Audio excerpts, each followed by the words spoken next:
बहुत बड़ी बात है, क्योंकि हर लड़की को फैमिली मिलती है, लेकिन या तो दहेज के लिए मांग की जाती है या गाड़ियों के लिए मांग की जाती है। लेकिन जो पहनावा है ना लेडीज का, वो वही अच्छा लगता है जिसमें पूरा शरीर कवर किया हुआ हो। पहनने को आप कुछ भी पहन लो, कोई कुछ नहीं बोलने वाला, लेकिन वही चीज लेडीज को अच्छी लगती है जो पूरा एकदम कवर करके। और ये मेरे हस्बैंड की पहली पसंद है, तो मैं उनकी पहली पसंद बन के आई हूँ। कमेरा वर्ग के लिए जब आंदोलन चला हुआ था, उसमें किसी भी पुरोहित ने एक भिक्षुओं को छोड़ करके, कोई भी पुरोहित व सिखिज्म को छोड़ करके कोई भी पुरोहित वहां पर जाकर के सहयोग देने का कार्य नहीं किया। जिन्हें वहीं से सीख मिली है, जो किसान का नहीं वो किसी का भी नहीं। उन्होंने कहा जो राष्ट्रपिता ज्योतिराव बापुले के द्वारा लिखी बुक थी किसान का कोड़ा, वो जब चौधरी चरण सिंह ने पढ़ा और चौधरी चरण सिंह ने कहा पढ़ेगा तो आगे बढ़ेगा। अच्छा जी, आप शादी में आए हो, शादी को आपको पता है कि अलग तरीके से है, जो बिना पंडित पुरोहितों के शादी की गई और बिना दहेज के शादी की, कैसे आप देखते हो, क्या कुछ कहना चाहोगे? मुझे रियल बोलूं तो मुझे ये शादी सबसे ज्यादा अच्छी और सबसे ज्यादा बेस्ट लगी है, क्योंकि इसमें जो है एक दहेज का विरोध किया गया है। और एक लड़की के लिए इससे अच्छी बात नहीं होगी कि ऐसी फैमिली मिलना बहुत बड़ी बात है, क्योंकि हर लड़की को फैमिली मिलती है, लेकिन या तो दहेज के लिए मांग की जाती है या गाड़ियों के लिए मांग की जाती है। लेकिन ये एक ऐसी फैमिली है जहां अंकल जी ने बड़ा ही अच्छा कदम उठाया है, और मैं यही चाहूंगी कि हर बेटी को ऐसी फैमिली मिले। बिना पंडित पुरोहितों की भी शादी की गई है, ये कॉन्सेप्ट भी है इसमें है जो इंक्लूड है, क्या कुछ कहेंगे? ये बहुत अच्छी बात है। और बिना आगे पंडित से पुरोहित की शादी तो हो सकती है, हो सकती है। हाँ हो सकती है, कोई तरह आराम के से कोई हो आप सकती दे है। सकते और हैं। आपके सामने हो भी चुकी है। हाँ, ये तो हाँ, है। हो भी चुकी है। अच्छा। और मैं यही चाहूंगी कि आगे जैसे अंकल जी ने ये कदम उठाया है, आगे भी मेरे बड़े भाई जो भी है, मेरे काका ताऊ जो भी हैं, मैं यही चाहूंगी कि वो भी यही कदम उठाए और अपनी बेटियों को। चाहेंगे ऐसा? हाँ जी, मैं जरूर करूंगी।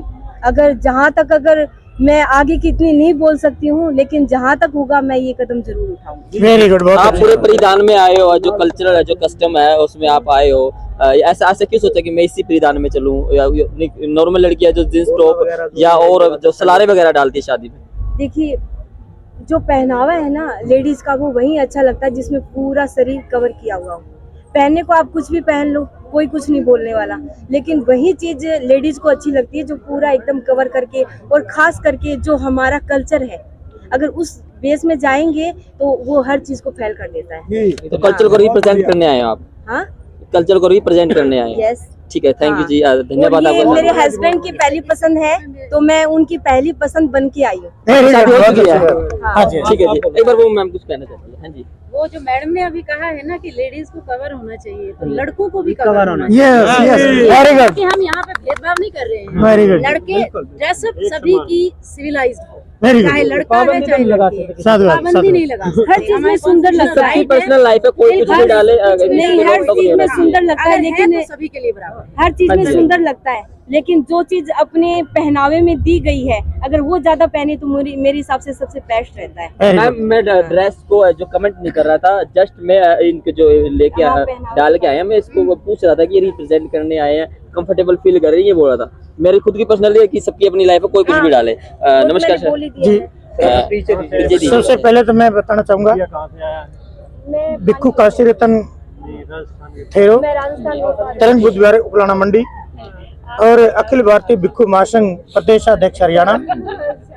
और जो बोध गया का तथागत बुद्ध का जो मंदिर है, जिसको टेम्पल बोलते हैं, उसकी जो कार्यकारिणी है, आंदोलन कार्यकारिणी का मैं राष्ट्रीय कार्यकारिणी सदस्य हूँ। और जो ये कार्यक्रम जो किया गया सुभाष जी के द्वारा, ये बहुत नेक कार्य किया गया। क्योंकि जब दिल्ली के अंदर आंदोलन चल रहा था, पूरे भारत में कमेरा वर्ग के लिए जब आंदोलन चला हुआ था, उसमें किसी भी पुरोहित ने एक भिक्षुओं को छोड़ करके, कोई भी पुरोहित व सिखिज्म को छोड़ करके कोई भी पुरोहित वहां पर जाकर के सहयोग देने का कार्य नहीं किया। लेकिन हम पता नहीं किस किस का नाम का किसान से दाना लेते हैं और अपना धंधा चलाते हैं, लेकिन जब किसानों के ऊपर कोई आपत्ति आई, एक भी ट्रस्ट, एक भी संगठन, एक भी कोई न कोई बाबा, कोई पंडा, पुजारी, संत, कोई नहीं आया। आए तो सिखिज्म और बुद्धिज्म के लोग बहुत बढ़ चढ़ करके जो भिक्षु और पाठी सबसे ज्यादा वहां पर पहुंच करके अपनी मेहनत और लगन के साथ वहां पर जैसा भी सहयोग करने का उनकी मादा थी ऐसा उन्होंने सहयोग करने का कार्य किया। ये जो सीख मिली, मेरा अपना मानना है सुभाष जी ने वहीं से सीख मिली है, जो किसान का नहीं वो किसी का भी नहीं। उन्होंने कार्ड में मेंशन भी किया है भाई किसान आंदोलन है जो सदियों तक नहीं भूला जाएगा, नहीं भूला जाएगा। तो जितने वहाँ पर किसान तो बहुत थे, क्या वो भी आने वाले इन फ्यूचर शादी ऐसा करेंगे? जरूर करेंगे, क्योंकि शुरुआत करने की पड़ेगा इस शादी का, उस कार्ड का। मैं अपना बताता हूँ, जब हम छोटा बच्चे को खाना सिखाते हैं, यदि हम उसके मुंह के अंदर ढूसने का कार्य करेंगे तो बच्चा नहीं खा पाएगा। यदि हम उसके सामने एक निवाड़ा तोड़ करके ऐसे खाते हैं, वो कितना प्यारा लगा, कितना अच्छा है, कितना स्वादिष्ट, तो बच्चा भाग करके खाएगा। तब लोगों ने पता चल गया कि ऐसे शादी करने से ये लाभ मिलता है।